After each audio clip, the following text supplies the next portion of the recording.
नमस्कार दोस्तों, कैसे हैं आप लोग। आशा करता हूं स्वस्थ होंगे और अपने एग्ज़ाम की तैयारी में जी जान से लगे होंगे। 29 तारीख को आपका एग्ज़ाम है तो डेट भी बहुत नज़दीक है। सो क्या करिए कि इस प्रैक्टिस सेट के साथ अपनी जो तैयारी है उसको और भी सटीक बनाइए। तो चलिए स्टार्ट करते हैं हम लोग। देखिए, इस टेस्ट सीरीज में कुल 30 सेट्स हैं, जिसमें 20 जो सेट्स हैं वो जीएस से हैं और 10 सेट्स जो हैं वो हिंदी के हैं। तो हम लोग स्टार्ट करते हैं जीएस से और सेट नंबर 20 सॉल्व करते हैं। उसके बाद डिसेंडिंग ऑर्डर में हम लोग 19 18 करके 1 तक पहुँचेंगे। सो ज़्यादा टाइम न लगाते हुए चलिए स्टार्ट करते हैं। पहला क्वेश्चन है कि निम्नलिखित में से किस स्थल से हड्डी के उपकरण प्राप्त हुए हैं। तो देखिए, हड्डी के उपकरण मतलब कहा जा रहा है कि पुराने समय में या फिर इंडस वैली सिविलाइजेशन के टाइम का बात हो रही है। तो आप आंसर पहले कर सकते हैं। देखिए, इसका आंसर हो जाएगा आंसर सी, महाधा से। देखिए, सराय नहर और महादा, ये जो दोनों स्थल हैं वहाँ से हड्डी के बने हुए जो उपकरण हैं वो पाए गए हैं। लेकिन जो महादा है यहाँ से हड्डी के उपकरण जो है अधिक संख्या में मिले हैं। ये बेसिकली ये प्रतापगढ़ जिले में स्थित है महादा।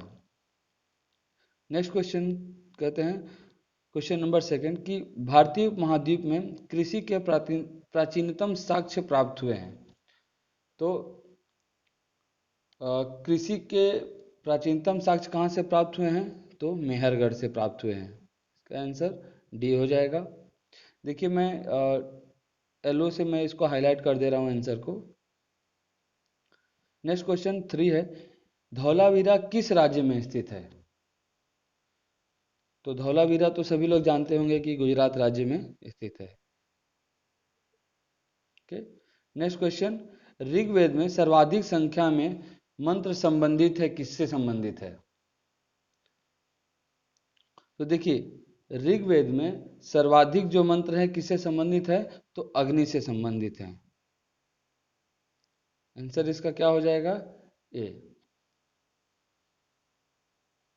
देखिए, अभी इसमें ऐसे अगर पूरा देखिए तो इसमें सर्वाधिक मंत्र जो है ऋग्वेद में वो किसके लिए संबंधित है, तो इंद्र से को समर्पित है। परंतु इसमें ऑप्शन इंद्र का नहीं दिया गया है। तो 250 जो मंत्र हैं, ऋचाएं हैं, वो इंद्र को समर्पित थी और 200 ऋचाएं जो है वो अग्नि को समर्पित हैं। क्वेश्चन नंबर 5 है, प्रथम बौद्ध संगीति का आयोजन कहाँ हुआ था। तो प्रथम बौद्ध संगीति का आयोजन जो हुआ था कहाँ हुआ था। पहली बात कि कहाँ हुआ था, तो ये राजगृह में हुआ था।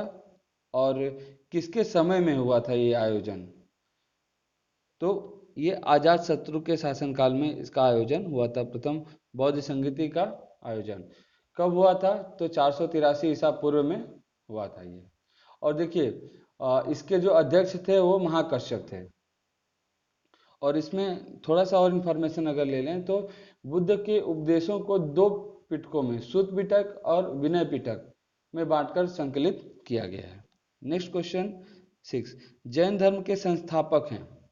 जैन धर्म की स्थापना किसने की थी।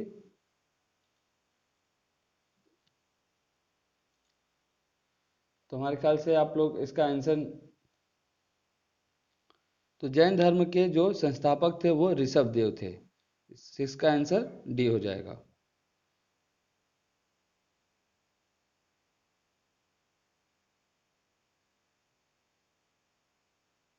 एक सेकेंड।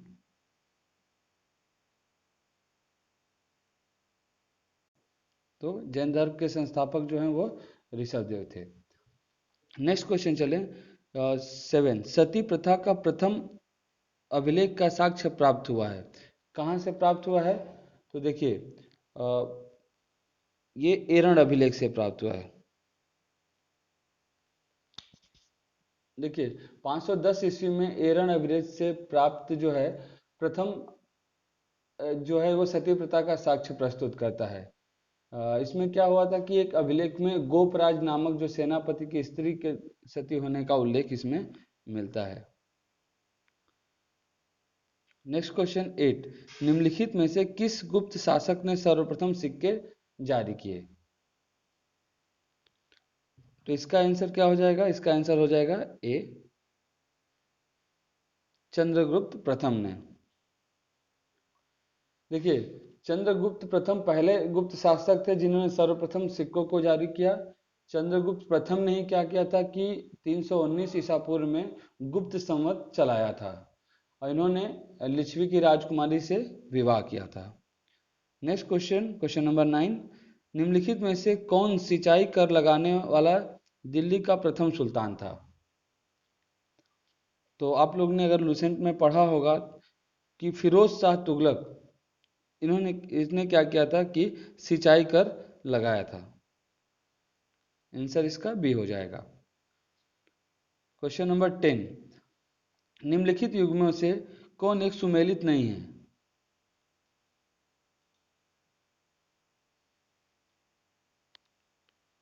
तो इसका आंसर क्या हो जाएगा? ए।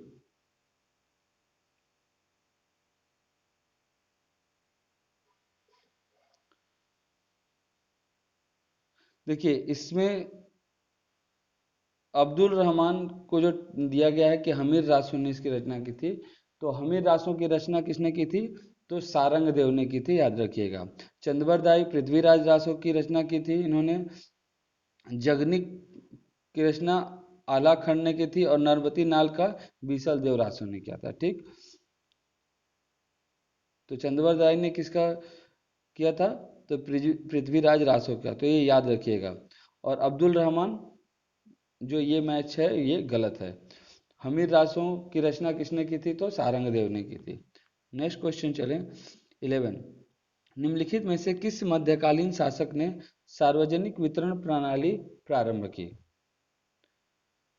तो देखिए, अलाउद्दीन खिलजी ने क्या किया था? सार्वजनिक वितरण प्रणाली प्रारंभ की। देखिए, घोड़ों को दागने का और सैनिकों का हुलिया लिखने का जो प्रथा जो थी उसको भी स्टार्ट करने का श्रेय जो है अलाउद्दीन खिलजी को ही जाता है। नेक्स्ट क्वेश्चन 12, पुर्तगालियों ने भारत में निम्नलिखित में से किस स्थान पर दुर्ग का निर्माण किया था? तो देखिए, पुर्तगाली जब भी आए थे तो उन्होंने कहाँ पे? कोचीन में। कोचीन में दुर्ग मतलब किला की बात हो रही है। देखिए, थोड़ी सी और इंफॉर्मेशन इसके बारे में ले लें तो 1503 ईस्वी में जब अल्बुकर्क ने भारत में प्रथम पुर्तगाली दुर्ग की स्थापना कहाँ पे की थी? कोचीन में। अल्बुकर्क को ही भारत में पुर्तगाली शक्ति का वास्तविक संस्थापक माना जाता है। 1510 ईस्वी में उसने बीजापुर के आदिल शाह सुल्तान से गोवा को जीता था। नेक्स्ट क्वेश्चन 30, आंग्ल नेपाल युद्ध जिसके शासनकाल में हुआ था, तो आंग्ल नेपाल युद्ध किसके शासनकाल में हुआ था? वारेन हेस्टिंग्स के शासनकाल में हुआ था। सॉरी, लॉर्ड हेस्टिंग्स के शासनकाल में हुआ था आंग्ल नेपाल युद्ध। देखिए, सन 1816 ईस्वी में सुगौली की संधि के साथ क्या हुआ था? ये आंग्ल नेपाल युद्ध समाप्त हुआ था। सुगौली जो है कहाँ पर स्थित है? तो ये बिहार के चंपारण में स्थित है सुगौली। नेक्स्ट क्वेश्चन 14, निम्नलिखित में से किस अधिनियम में कलकत्ता में सर्वोच्च न्यायालय की स्थापना का प्रावधान किया गया था? तो देखिए, जो पहला एक्ट आया था भारत के लिए, रेगुलेटिंग एक्ट 1773, इसी के तहत जो है कलकत्ता में सर्वोच्च न्यायालय का प्रावधान किया गया था। तो 14 का आंसर क्या हो जाएगा? ए। नेक्स्ट क्वेश्चन, ब्रिटिश साम्राज्य में अवध का विलय हुआ था, कब हुआ था अवध का विलय ब्रिटिश साम्राज्य में? तो देखिए, 1856 ईस्वी में अवध का विलय ब्रिटिश साम्राज्य में हुआ था। 1856 में लॉर्ड डलहौजी ने कुशासन के आधार पर नवाब वाजिद अली शाह को हटाकर अवध का विलय ब्रिटिश साम्राज्य में कर लिया था। उल्लेखनीय है कि कुशासन का आधार आउटरम की रिपोर्ट थी। देखिए, नेक्स्ट क्वेश्चन है क्वेश्चन नंबर 16, निम्नलिखित में से कौन अगस्त 1946 ईस्वी में गठित प्रथम अंतरिम राष्ट्रीय सरकार का सदस्य नहीं था? तो ये कैबिनेट मिशन बेसिकली हो रहा है कि कैबिनेट मिशन के संस्तुतियों के आधार पर क्या होता है, संविधान सभा का गठन हुआ था। इस संविधान सभा में अंतरिम सरकार का भी गठन किया गया था। तो इस अंतरिम सरकार में कौन सदस्य नहीं थे? तो देखिए इसका आंसर सी हो जाएगा, डॉक्टर एस राधा कृष्णन। भारतीय पुरातत्व सर्वेक्षण की स्थापना हुई थी। तो किसके टाइम में भारतीय पुरातत्व सर्वेक्षण की स्थापना हुई थी? तो लॉर्ड कर्जन के समय में 1904 ईस्वी में हुई थी इसकी स्थापना। देखिए लॉर्ड कर्जन के टाइम में ही बंगाल का विभाजन 1905 ईस्वी में किया गया था। नेक्स्ट क्वेश्चन 18, निम्नलिखित में से किसे एशिया का ज्योतिपुंज के तौर पर जाना जाता है? तो ये आप सभी लोग को पता ही होगा कि गौतम बुद्ध को एशिया के ज्योतिपुंज के तौर पर जाना जाता है।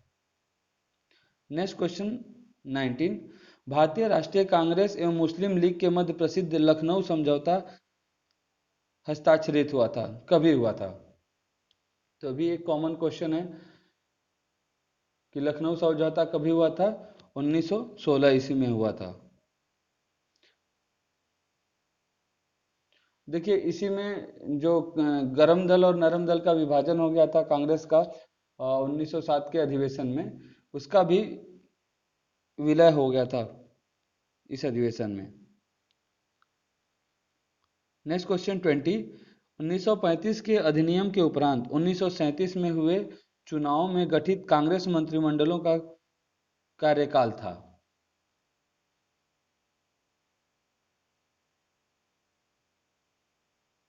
क्या कार्यकाल था? डी 28 माह का।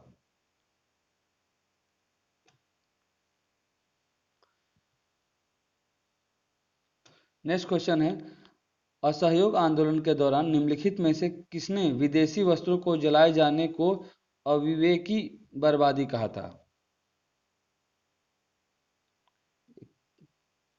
आप बताइए जरा।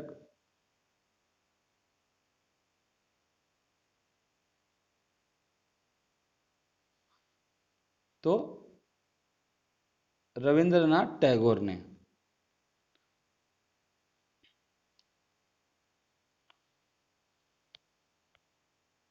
नेक्स्ट क्वेश्चन है, महात्मा गांधी के जीवनीकार लुई फिशर संबद्ध थे किससे? तो ये सविनय अवज्ञा आंदोलन से संबद्ध थे लुई फिशर। नेक्स्ट क्वेश्चन है, भारतीय राष्ट्रीय कांग्रेस की स्थापना हुई थी। तो 1885 में आईएनसी की स्थापना हुई थी, इंडियन नेशनल कांग्रेस की। नेक्स्ट क्वेश्चन, क्वेश्चन नंबर 24, तथाकथित प्रथम राष्ट्रीय स्वतंत्रता संग्राम न प्रथम न राष्ट्रीय और न ही स्वतंत्रता संग्राम था, यह कथन कथन संबद्ध है, मतलब किसने कहा था इसे, इस कथन को?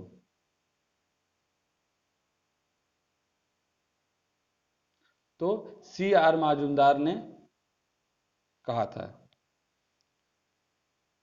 उनका कहना था कि यह एक केवल सिपाही विद्रोह था। ठीक।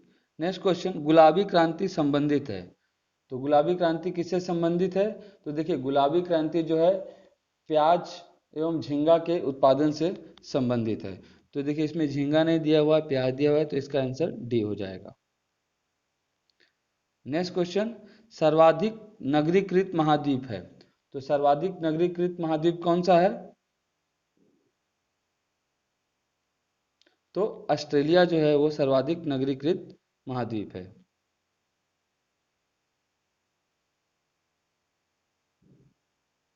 देखिए अगर किसी आंसर में अगर आपको डाउट होगा तो आप उसको इंटरनेट पे चेक भी कर सकते हैं।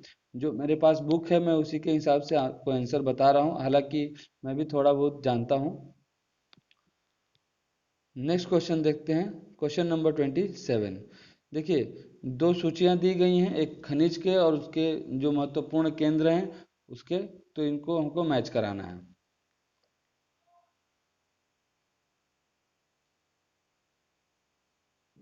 ठीक, तो इसका आंसर क्या हो जाएगा? बी हो जाएगा। देखिए जायरे जो है कांगो जो है वो तांबा उत्पादन के लिए विशिष्ट है।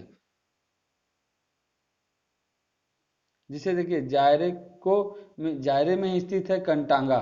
ठीक, तो ये तांबा उत्पादन के लिए प्रसिद्ध है। तो ए का ऑप्शन पहले अगर मैच कराएंगे तो ए का दूसरा हो जाएगा।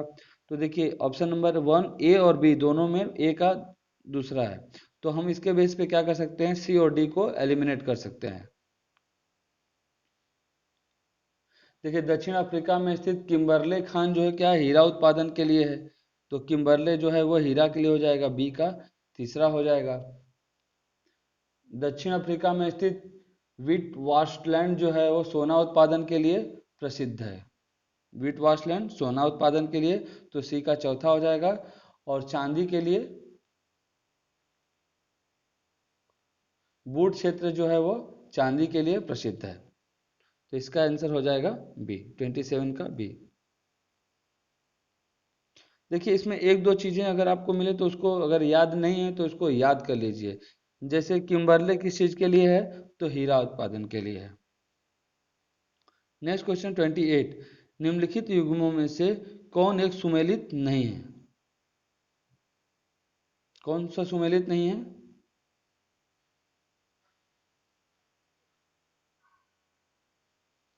तो 28 का सी हो जाएगा। थोड़ा सा इसका डिस्क्रिप्शन पढ़ लेते हैं हम लोग।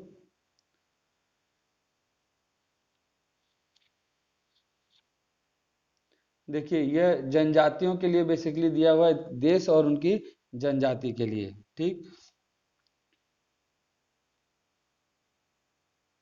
तो बर्बर जनजाति मोरक्को में है, इनुइट जो है वो कनाडा की है, वेदा जो है वो श्रीलंका की है।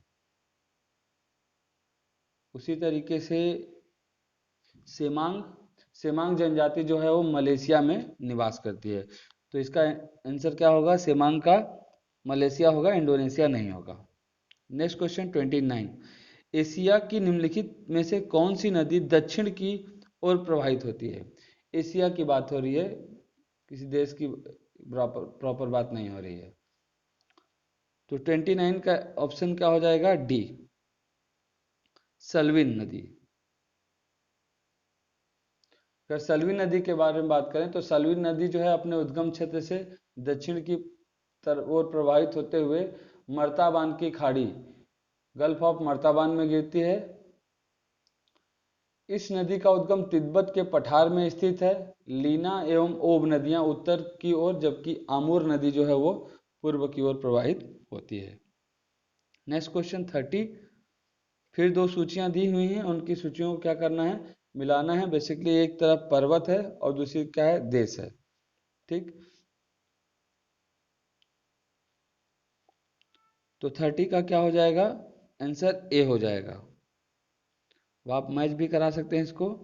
देखिए अलेघनी जो पर्वत है वो कहाँ पर है, तो संयुक्त राज्य अमेरिका में है। ठीक, कैंटाब्रियन जो है वो कहाँ पे स्थित है, तो स्पेन में। एलबुर्ज जो है वो ईरान में है। और मैकेंजी पर्वत जो है वो कहाँ पे स्थित है, तो कनाडा में। तो इसका आंसर 30 का ए हो जाएगा। नेक्स्ट क्वेश्चन 31 पे चलते हैं, निम्नलिखित में से कौन सुमेलित नहीं है। देखिए ये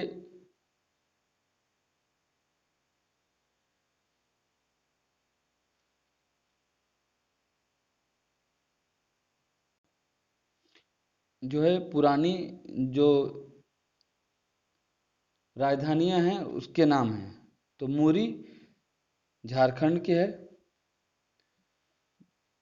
अलवाय केरल की सही है, धर्मापुरी उड़ीसा जी नहीं, धर्मापुरी जो है वो तमिलनाडु में स्थित है। वहीं पे कोयाली जो है वो गुजरात से संबंधित है। तो इसमें जो आंसर हो जाएगा, सी आपका आंसर हो जाएगा करेक्ट। धर्मापुरी कहाँ से संबंधित है, तो तमिलनाडु से संबंधित है। भारत में सर्वाधिक आद्य जनजाति कौन सी है, तो जो जारवा जनजाति है वो सर्वाधिक आद्य जनजाति है, पुरानी जनजाति है। देखिए जारवा जनजाति बेसिकली अंडमान निकोबार जो आइलैंड्स हैं इंडिया के, वहाँ पे पाई जाती है। और यह एक संकटग्रस्त जो है जनजाति समूह है। नेक्स्ट क्वेश्चन 33, निम्नलिखित में से किस स्थान पर सबसे कम वर्षा होती है। तो सबसे कम वर्षा कहाँ पे होती है? तो लेह में। देखिए ये भारत का सबसे सूखा स्थल भी इसे कहा जाता है, लेह को। नेक्स्ट क्वेश्चन है 34। देखिए इसमें एल्युमिनियम संयंत्र दिए गए हैं और उनसे संबंधित राज्य के बारे में दिया गया है। तो 34 का आंसर हो जाएगा बी। इसको मैच करा लें तो देखिए अलुपुरम जो है वो कहाँ पे स्थित है? केरल में। अंगुल कहाँ पे स्थित है? तो उड़ीसा में। बेलगाम कर्नाटक में है और कोरबा जो है वो छत्तीसगढ़ में स्थित है। ठीक, ये सारे एल्युमिनियम संयंत्र हैं। Next question 35। मक्का की पत्तियों के शीर्ष का सफेद होना सूचक है। तो देखिए मक्का की पत्तियों जब सफेद हो जाती हैं तो उसका सूचक यह है कि इसमें जिंक की कमी है। तो इसका ऑप्शन क्या हो जाएगा? डी, जिंक की कमी। 36। भारत का निर्यात का सबसे बड़ा भाग मूल्य भेजा जाता है। तो भारत के निर्यात का सबसे बड़ा भाग जो है वो कहाँ पे भेजा जाता है? संयुक्त राज्य अमीरात को, United State of Emirates, UAE को।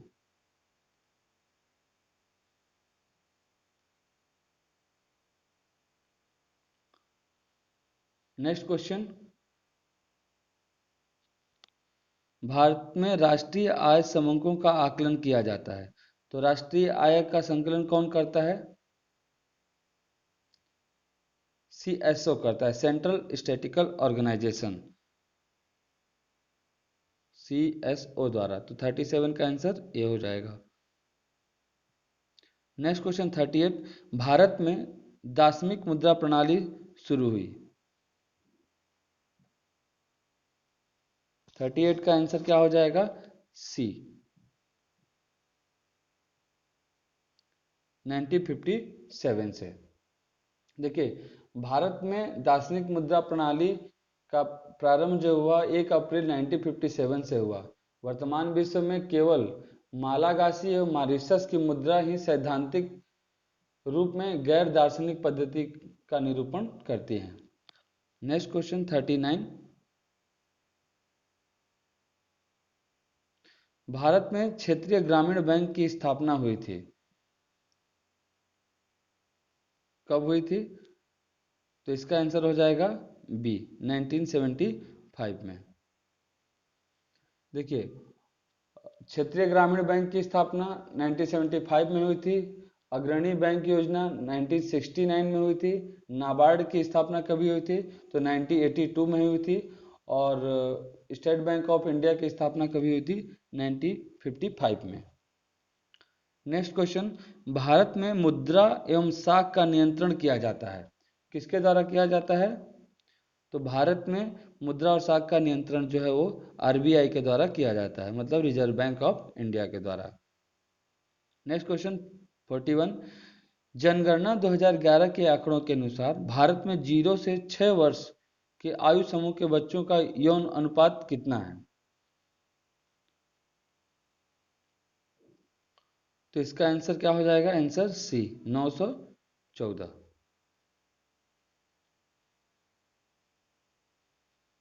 Next question. जनगणना 2011 के आंकड़ों के अनुसार भारत में पुरुष और महिला साक्षरता दर का अंतराल क्या है? तो 42 का आंसर बी हो जाएगा, 16.68%। Next question. एक निर्वाचित संविधान सभा द्वारा भारत के संविधान का निर्माण कराने का प्रस्ताव किया गया था। तो ब्रिटिश कैबिनेट के एक डेलीगेशन द्वारा जो है निर्माण कराने का प्रस्ताव जो है वो किया गया था।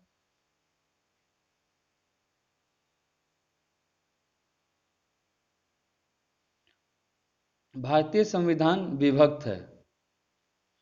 तो आप लोग जानते ही होंगे, तो इजी क्वेश्चन है कि कितने भागों में विभक्त है।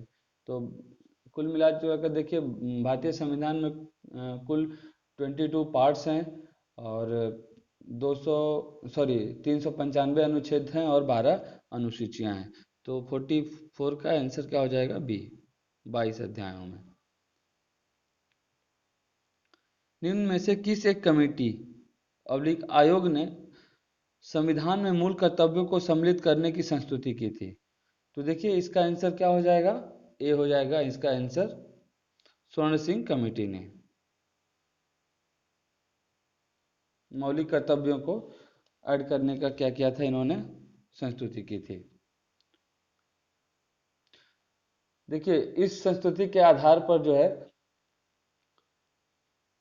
42वें संविधान संशोधन के द्वारा ये इम्प्लीमेंट किया गया। नेक्स्ट क्वेश्चन है 46। भारतीय संविधान में राज्य के नीति निर्देशक सिद्धांतों का विचार लिया गया है। तो इसका विचार कहाँ से लिया गया है? तो आयरलैंड के संविधान से लिया गया। आंसर इसका ए हो जाएगा। Next question 47। निम्नलिखित में से किस एक का कथन है कि संविधान को संघात्मक के तंग ढांचे में नहीं ढाला गया है? तो देखिए यह जो कथन है किसका है? ए के अय्यर का है। आंसर इसका डी हो जाएगा। भारतीय संविधान में जैसा निहित है निम्न में से कौन सा समानता के मौलिक अधिकार में सम्मिलित नहीं है? 48। देखिए कानून के समझ समानता, जी हाँ सबको मिलनी चाहिए। सामाजिक समानता भी सबको मिलनी चाहिए। अवसर की समानता भी सबको मिलनी चाहिए। देखिए इस हिसाब से जो आर्थिक समानता है वही आंसर हो जाएगा, ये सम्मिलित नहीं है। Next question 49। लोकसभा अध्यक्ष स्पीकर अपने कास्टिंग वोट का प्रयोग केवल करते हैं, कब करते हैं कास्टिंग वोट का प्रयोग? देखिए जब मतदान में जब टाई हो जाए, बराबर बराबर जो है मत किसी विधेयक को मिलते हैं, तो उस कंडीशन में जो है वो लोकसभा स्पीकर अपना मत दे सकते हैं। तो इसका आंसर डी हो जाएगा, जब वोट बराबर होने के नाते टाई हो जाए। क्वेश्चन 50। किसी राज्य के राज्यपाल द्वारा जारी ऑर्डिनेंस का अनुमोदन होना आवश्यक है, किसके द्वारा? तो देखिए अगर कोई ऑर्डिनेंस लाता है, मतलब ऑर्डिनेंस को क्या बोलते हैं, जैसे राष्ट्रपति ऑर्डिनेंस लाता है उसी तरीके से, तो जहाँ पे अगर राष्ट्रपति ऑर्डिनेंस लाता है तो वहाँ पे संसद का अनुमोदन आवश्यक है। उसी तरीके से अगर राज्यपाल कोई ऑर्डिनेंस लाता है तो उसे राज्य की विधायिका का अनुमोदन होना आवश्यक है, राज्य की विधायिका द्वारा। तो इसका आंसर बी हो जाएगा। Next question 51। निम्नलिखित में से कौन सा भारत के क्षेत्रवाद के उदय का कारण है? देखिए असंतुलित विकास, मतलब किसी एक क्षेत्र में ज़्यादा विकास हो रहा है, कहीं पे विकास नहीं हो रहा है। जी हाँ ये कारण हो सकता है। संस्कृति पहचान खोने का भय, राजनीति का वर्चस्व, तो उस हिसाब से इसका आंसर डी हो जाएगा। Answer D. Next question 52। उच्चतम न्यायालय मामलों की सुनवाई नई दिल्ली में करता है परंतु किसी अन्य स्थान पर भी सुनवाई कर सकता है। किस कंडीशन में ये अन्य स्थान पर भी कर सकता है? देखिए राष्ट्रपति का अनुमोदन लेने के बाद जो है वो उच्चतम न्यायालय जो है वो अन्य स्थानों पर भी सुनवाई कर सकता है। तो 52 का आंसर ए हो जाएगा। नेक्स्ट क्वेश्चन कि स्थानीय शासन की निम्नलिखित में से कौन सी एक विशेषता नहीं है लोकल गवर्नमेंट की?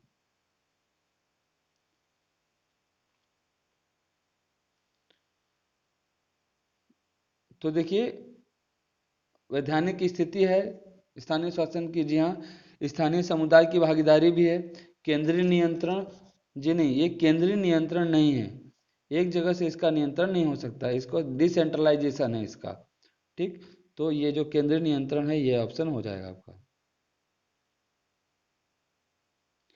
देखिए स्थानीय स्वशासन जो है डिसेंट्रलाइजेशन ऑफ पावर के बेस पर बना हुआ है। Next question 54। चंद्रमा की सतह से एक चट्टान को पृथ्वी पर लाया जाता है तब क्या होगा? ला के रख दीजिए जहां रखना है, लेकिन उस पर क्या प्रभाव होगा? तो इसका जो है भार तो बदल जाएगा परंतु इसका द्रव्यमान नहीं बदलेगा। ओके, इसका आंसर डी हो जाएगा। क्वेश्चन नंबर 55, चुंबकीय अनुनाद बिंबीकरण निम्न परिघटना पर आधारित है। तो किस पर आधारित है? एमआरआई। देखिए क्या होता है कि किसी व्यक्ति के नसों में अगर कोई प्रॉब्लम है तो उसका डॉक्टर रेफर करता है एमआरआई कराने के लिए। तो वो जो एमआरआई है वो किस परिघटना पर आधारित है? तो इसका आंसर हो जाएगा डी, मानवीय कोशिकाओं का प्रतिचुंबकत्व पे।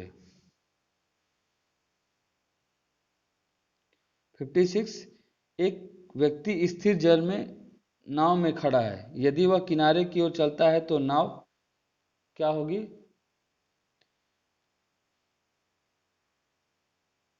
किनारे से दूर बढ़ेगी। आंसर इसका बी हो जाएगा। जब कोई व्यक्ति स्थिर जल में नाव पर खड़ा है तो वह किनारे की ओर चले तो न्यूटन की क्रिया प्रतिक्रिया नियम के अनुसार नाव जो है किनारे से दूर बढ़ेगी। देखिए ये न्यूटन के लॉ के हिसाब से हो रहा है। नेक्स्ट क्वेश्चन 57, रिक्टर पैमाना मापने के लिए प्रयोग होता है। तो आप सभी लोग जानते हैं कि भूकंप की लहरों का आयाम या फिर भूकंप की तीव्रता को मापने के लिए रिक्टर पैमाने का प्रयोग किया जाता है। तो इसका आंसर हो जाएगा सी। पानी से भरे एक बीकर में एक बर्फ का टुकड़ा तैर रहा है, जब संपूर्ण बर्फ पिघल जाएगी तो क्या होगा?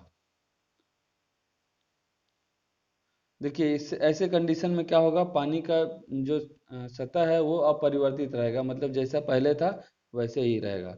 क्यों? क्योंकि पानी जो बर्फ है वो उतना घनत्व घेर के रखता है कि वो पिघलने के बाद भी उतना ही रहेगा। देखिए और एक कंडीशन है कि अगर कोई बर्फ का टुकड़ा पानी के ऊपर अगर तैर रहा है तो उसका 9 भाग जो है उसका पानी के अंदर होता है और केवल ऊपर का एक भाग ही दिखाई पड़ता है। क्वेश्चन नंबर 59, नदियों में पानी के बहाव के लिए निम्न बलों में से कौन जिम्मेदार है? तो बहाव के लिए जो है वो घर्षण बल जिम्मेदार है। 59 का आंसर ए हो जाएगा।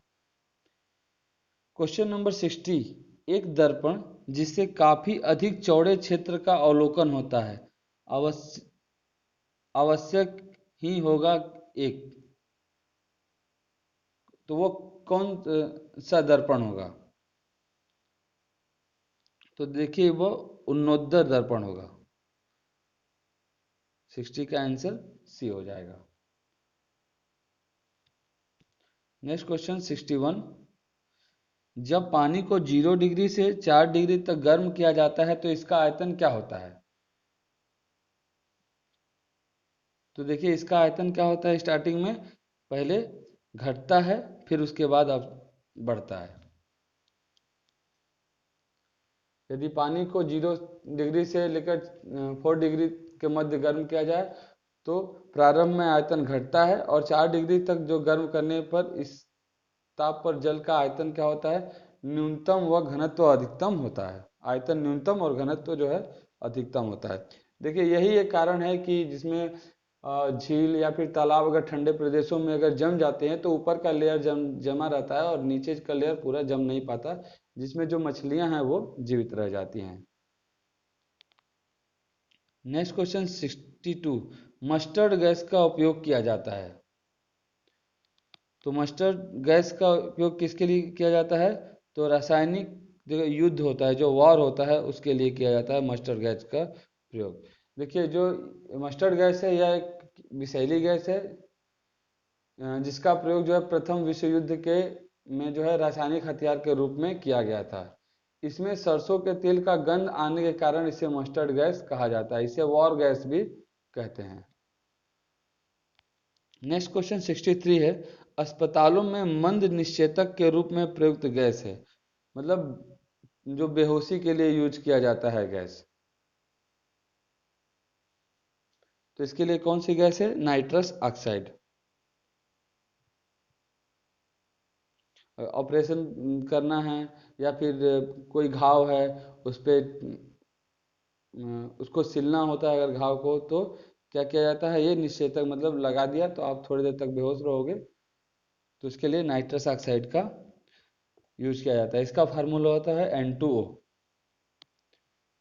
नेक्स्ट क्वेश्चन 64 बहुलक जो विशेषतः बर्तन पर न चिपकने वाली सतह के रूप में प्रयुक्त होता है, उसे क्या कहते हैं?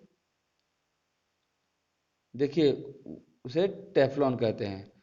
अब आज के जो नए टाइम में जो बर्तन आते हैं शहरों में, उस पर क्या होता है, देखिए वो पूरी तरीके से ऊपर भी काला रहता है, नीचे भी काला रहता है, कोटेड रहता है, जो नॉन स्टिक बोलते हैं। ठीक, तो उसमें जो लेयर लगाई जाती है वो टेफ्लॉन की होती है। क्वेश्चन नंबर 65, धातु जो ठंडे पानी से त्वरित क्रिया करती है वह कौन सी धातु है? तो वो धातु जो है वो सोडियम है। क्वेश्चन नंबर 66, लाल मिर्ची तीखी होती है क्योंकि उसमें उपस्थित होता है, क्या होता है उसमें उपस्थित?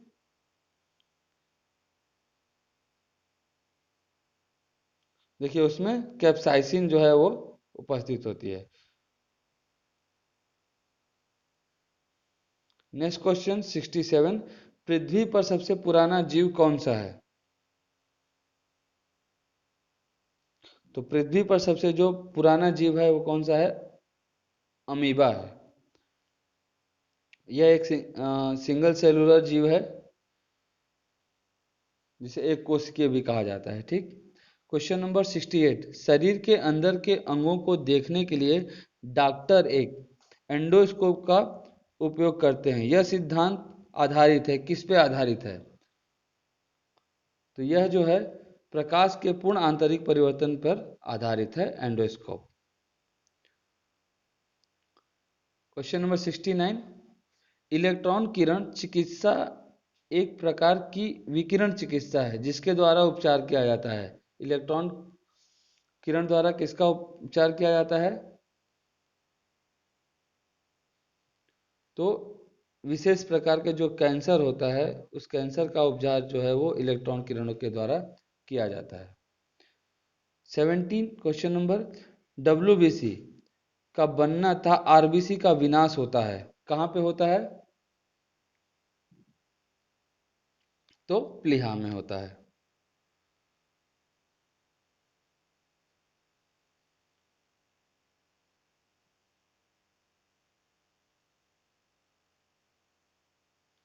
नेक्स्ट क्वेश्चन 71, आंख के किस भाग में अंध बिंदु तथा पीत बिंदु पाए जाते हैं? इसका आंसर हो जाएगा आपका डी, दृष्टि पटल मतलब रेटिना। तब रेटिना में जो क्या हो जाता है, अंध बिंदु तथा पीत बिंदु पाए जाते हैं। नेक्स्ट क्वेश्चन 72, दो सूचियां दी हुई हैं, उन्हें क्या करना है? मिलाना है।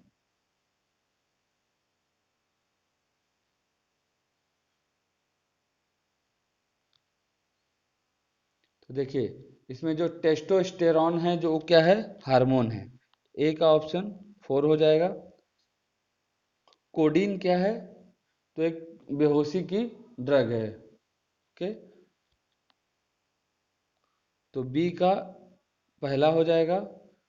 कुचुक, कुचुक क्या है? रबड़ का स्रोत पदार्थ है जिससे रबड़ निकाला जाता है, कुचुक। ठीक। नेक्स्ट है यूगेनॉल, तो यूगेनॉल जो है वो लौंग का सुगंधित तेल है। तो इसके हिसाब से आंसर क्या हो जाएगा 72 का?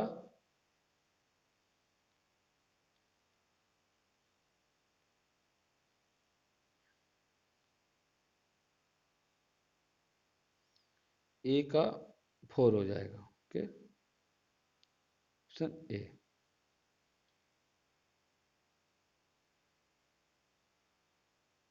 देखिए, टेस्टोरॉन क्या है? एक हार्मोन है, ए का 4। कोडिन पदार्थ क्या है? बेहोशी का ड्रग है, तो बी का फर्स्ट हो जाएगा।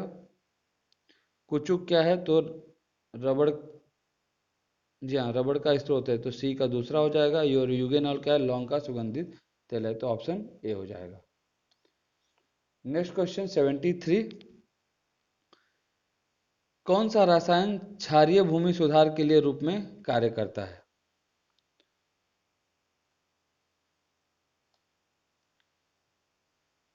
देखिए, calcium carbonate, calcium sulphate, calcium oxide, ये जो तीनों हैं ये क्षारीय भूमि सुधार के लिए कार्य करते हैं। तो इसका ऑप्शन हो जाएगा आंसर डी। Next question 74। समुद्र जल से प्रचुर मात्रा में कौन से धात्विक तत्व और अधात्विक तत्व क्रमशः पाए जाते हैं?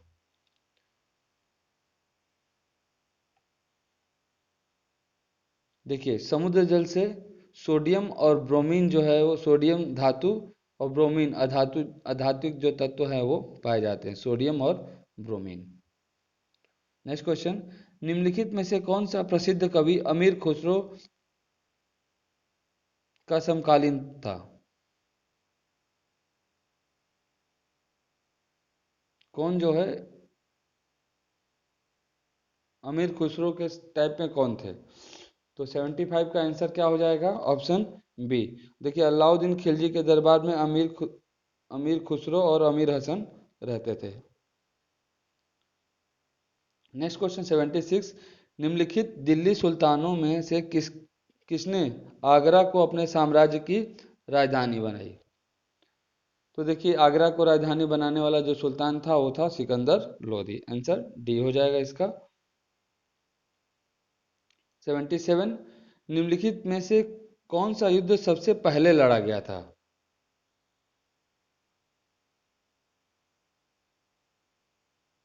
तो 77 का आंसर क्या हो जाएगा?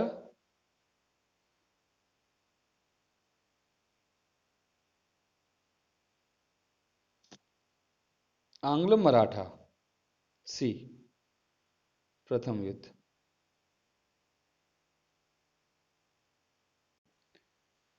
देखिए, प्रथम आंग्ल बर्मी युद्ध जो हुआ था वो 1826 में ही हुआ था। प्रथम आंग्ल अफगान युद्ध जो है वो 1811 से 1813 ईस्वी में हुआ था। प्रथम आंग्ल मराठा युद्ध जो हुआ था वो 1775 से 82 के मध्य लड़ा गया था। जबकि प्रथम आंग्ल सिख युद्ध जो है वो 1845 से 46 में लड़ा गया था। नेक्स्ट क्वेश्चन है, निम्नलिखित में से कौन सा देश G4 देश जो संयुक्त राष्ट्र संघ की सुरक्षा परिषद में स्थायी सदस्यता के लिए प्रयत्नशील है में सम्मिलित नहीं है?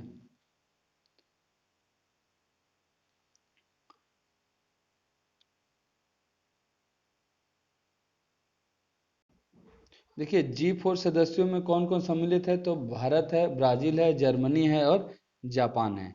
तो इस हिसाब से देखिए, भारत, जर्मनी और जापान जो है वो G4 सदस्य के देश हैं। जबकि इटली जो है वो इसका G4 का सदस्य नहीं। इस हिसाब से जो आंसर होगा इसका आंसर सी हो जाएगा। नेक्स्ट क्वेश्चन, एक द्रव क्रिस्टल निम्नलिखित में से कौन से एक को ग्रहण करता है? तो द्रव क्रिस्टल जो है वो ठोस तथा द्रव के बीच की प्रावस्था को ग्रहण करता है। आंसर सी हो जाएगा। नेक्स्ट क्वेश्चन है कि देखिए, दो सूचियां दी हुई खनिज और उसका भंडारण का प्रमुख स्थान दिया गया है। ठीक, तो टंगस्टन कहाँ से संबंधित है?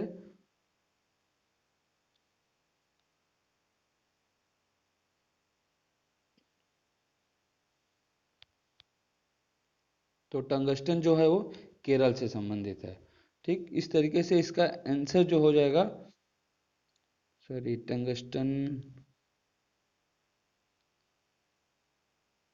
टंगस्टन जो है वो राजस्थान से संबंधित है। और उस हिसाब से इसका आंसर जो हो जाएगा, आंसर ए हो जाएगा, 80 का।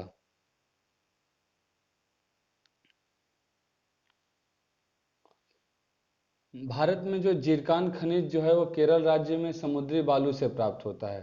ठीक, अभ्रक का सर्वाधिक उपलब्धि जो है आंध्र प्रदेश में है, और निकिल जो है उड़ीसा से प्राप्त होता है, और टंगस्टन जो है वो राजस्थान से प्राप्त होता है। Question number 81। अधिकांश अभिकलित तंत्रों में एक बाइट में कितने द्विआधारी मतलब कितने बिट होते हैं? एक बाइट में कितने बिट होते हैं? देखिए ये कंप्यूटर का क्वेश्चन है, तो 8 बिट होते हैं। एक बाइट में 8 बिट होते हैं। नेक्स्ट क्वेश्चन 82, निम्नलिखित अंगों में से कौन सा एक मानव शरीर में यूरिया उत्पन्न करता है? तो यकृत जो है वह यूरिया का उत्पादन करता है मानव शरीर में। 83, कठिन शारीरिक श्रम के पश्चात पेशीय श्रांति महसूस करने का कारण क्या होता है? देखिए जब कोई काम करते हैं और जो हमारे मसल्स हैं उसमें दर्द होने लगता है और जकड़ जाता है, वो बेसिकली किसके कारण होता है? तो जो लैक्टिक एसिड होता है उसका संचयन हो जाता है। देखिए जो पेशियों में दुग्धाम्ल, मतलब दुग्धाम्ल का मतलब होता है लैक्टिक एसिड, तो 83 का आंसर हो जाएगा बी। नेक्स्ट क्वेश्चन है, इंग्लैंड में मैग्ना कार्टा से कौन सी विधि का विकास हुआ था?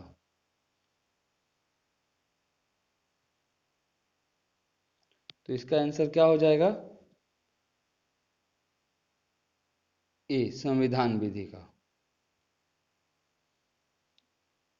85 है, निम्नलिखित में से किस सॉरी कौन सा एक वेस्टमिंस्टर संसदीय प्रणाली का अनुसरण नहीं करता? तो देखिए स्विट्जरलैंड जो है एक अध्यक्षीय प्रणाली अस्तित्व में है स्विट्जरलैंड में, और यह जो है वो संसदीय प्रणाली का जो है अनुसरण नहीं करता। कौन सा देश? स्विट्जरलैंड का। अब देखिए इसके आगे जो क्वेश्चन है वो रीजनिंग और मैथ से हैं, आप इसके स्क्रीनशॉट ले सकते हैं और लेके इसे आप ज़रूर सॉल्व करिएगा। और देखिए ये मैंने इस बुक को थोड़ी बहुत पढ़ी है, ये बहुत अच्छा बुक है और इसमें से आपके एग्जाम में बहुत सारे क्वेश्चन देखने को मिल सकते हैं। ये क्वेश्चन नंबर सेट 20 था, इसके बाद हम लोग सेट 19 का प्रैक्टिस करेंगे। चलिए धन्यवाद।